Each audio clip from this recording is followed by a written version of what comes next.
kadarating lang natin mula sa pagbili ng interior. Ipinahanginan na rin natin ito ng diretso. At ngayon, ikakabit natin ito sa ating bisikleta para atin na itong masakyan o magamit, kumbaga. Si Auntie G na lang ang nagkabit dahil tinatamad akong bitbitin the whole bisikleta doon sa shop. At ayan, naikabit na natin. Testing natin kung ito ay pwede ng sakyan. Galing-galing na ng Auntie G. Marunong nang magkabit ng gulong. Yay!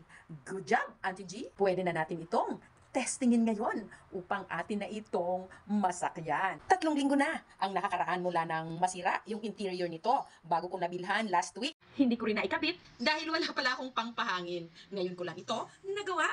Ayun na guys, naikabit na natin. Pwede na natin sakyan. Punta tayo sa labas later.